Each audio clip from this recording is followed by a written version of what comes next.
بسم اللہ الرحمن الرحیم۔ شروع کرتا ہوں اللہ کے نام سے جو بہت بڑا مہربان نہایت رحم والا ہے۔ تاریخ اسلام میں ہم بیان کر رہے ہیں جنگ احد کو، جس کی آج 50 نمبر قسط ہے۔ تو دوستو، بہنوں، بھائیو، بزرگوں، اللہ تعالیٰ نے ان آیات میں ان شہداء کا مقام بیان کیا جو راہ خدا میں اللہ کے دین اور عقیدہ اسلام کی دفاع کرتے ہوئے مر گئے۔ اللہ تعالیٰ فرماتا ہے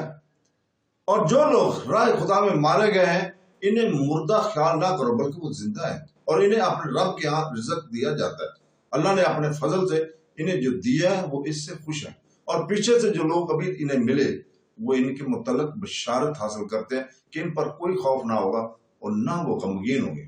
وہ اللہ کے فضل اور نعمت سے خوش ہیں اور اللہ مومنین کو اجر کو ضائع نہیں کرے گا۔ اسی طرح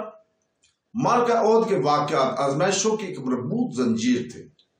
اس میں آزمائشوں اور مصیبتوں نے مسلمانوں کے خلاف باہم عہد و پیمان کیے ہوئے تھے۔ گویا یہ آزمائش اور مصیبتیں ایک لیبارٹری تھی جس میں اللہ تعالیٰ نے محمد صلی اللہ علیہ وسلم کی فوج کے جوہر کو پگھلانا چاہا تاکہ اس میں خبیث طیب سے لغ ہو جائے، جیسا کہ قرآن کریم نے اس کی طرف اشارہ بھی کیا ہے۔ اللہ تعالیٰ ایسا نہیں کہ مومن کو اس حالت میں چھوڑ دے جس پر تم ہو، حتیٰ کہ وہ خبیث کو طیب سے الگ کر دے۔ جب سے اسلامی فوج نے غزوہ بدر میں مدینہ سے مارچ کیا تھا، مدینہ واپس آنے تک وہ سالار اعلیٰ حضرت نبی کریم صلی اللہ علیہ وسلم پر متفق اور متحد اور عسکری ڈسپلن کے پابند اور ہمیشہ نبی کریم صلی اللہ علیہ وسلم کے حامی رہے۔ بلا شبہ مسلمان غزوہ احد میں بھی جب سے ان کی فوج نے مدینہ سے دشمنی کی طرف مارچ کا آغاز کیا، پریشانیوں اور اختلاف کا سامنا کرنے لگے، بلکہ اس فوج کی مارچ کرنے سے قبل بھی وہ پریشانیوں کا سامنا کر رہے تھے۔ ان پریشانیوں میں سے پہلی پریشانی وہ اختلاف ہے جو سالار اعلیٰ حضرت نبی کریم صلی اللہ علیہ وسلم کے درمیان، جس سے خزرج کا زعیم عبداللہ بن ابی موافق کرتا تھا، اور فوج کے عام سالاروں کے درمیان پیدا ہوا، اور ان کی تائید وہ نوجوان کر رہے تھے جنہیں معرکہ بدر میں شمولیت کا شرف حاصل نہیں ہوا تھا۔ اور یہ اختلاف اس وقت ہوا جب حضرت نبی کریم صلی اللہ علیہ وسلم نے اس کھلی مشاورتی کانفرنس میں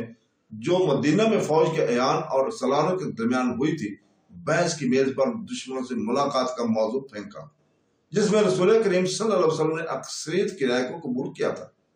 اور وہ مدینہ سے باہر مشرکین کی ملاقات کے لیے نکلنا تھا۔ حالانکہ یہ رائے سالار اعلیٰ حضور پاک صلی اللہ علیہ وسلم کی مرضی کے خلاف تھی، جو مدینہ میں قلعہ بند ہونے اور اگر وہ مدینہ پر حملہ کرے تو اس کی گلیوں میں مشرکین سے جنگ کو جندہ کہتے۔ پھر اس اختلاف کے بعد، جس میں اسلامی فوج کو کوئی خطرہ نہ تھا، ایک بڑا اختلاف ہوا، اور وہ خطرناک انشفاق تھا کہ قریب تھا کہ وہ دشمنوں تک پہنچنے سے قبل فوج کی وحدت پر بدترین اثر ڈالتا۔ اور یہ جیش نبوی میں پیدا ہونے والا تمرد تھا، جس کی کمان نازک ترین حالات میں رئیس المنافقین عبداللہ بن ابی کر رہا تھا، جیسا کہ ہم اس کتاب کے گزشتہ صفحات میں اس کی جگہ پر اسے مفصل بیان کر چکے ہیں۔ اسی طرح منافقین کے تمرد اور ان کے مدینہ واپس آ جانے سے مصائب اور پریشانیاں پیدا ہوئیں، جن کا سامنا سالار اعلیٰ حضرت نبی کریم صلی اللہ علیہ وسلم اور آپ کے اصحاب کو کرنا پڑا۔ اور یہ اسی وقت ہوا جب اسلامی فوج کی یونٹوں نے منافقین کے وسوس اور وسائس سے متاثر ہو کر تمرد اختیار کرنے کا ارادہ کیا، اور اگر اللہ تعالیٰ ان یونٹوں کو نہ سنبھالتا اور ان کے افراد کے دلوں کو مربوط نہ کرتا تو ایسا ہو جاتا، پس وہ اپنے صحیح طریق کی طرف واپس آ گئے اور اپنے ایمان پر اور اپنے نبی اور اپنے سالار حضور پاک صلی اللہ علیہ وسلم کی محبت پر قائم رہے، جیسا کہ ہم پہلے بیان کر چکے ہیں۔ اسی طرح منافقین کے تمرد اور ان کے مدینہ کی طرف واپس آنے کے نتیجے میں ایک رائے ظاہر ہوئی، جس کا اعلان فوج کے بعض سالاروں نے کہا، اور اگر اس رائے پر عمل ہوتا تو احد تک پہنچنے سے قبل مسلمانوں پر اس کے بدترین نتائج اٹھ پڑتے۔ لیکن رسول پاک صلی اللہ علیہ وسلم کی حکمت اور سکون اور دور اندیشی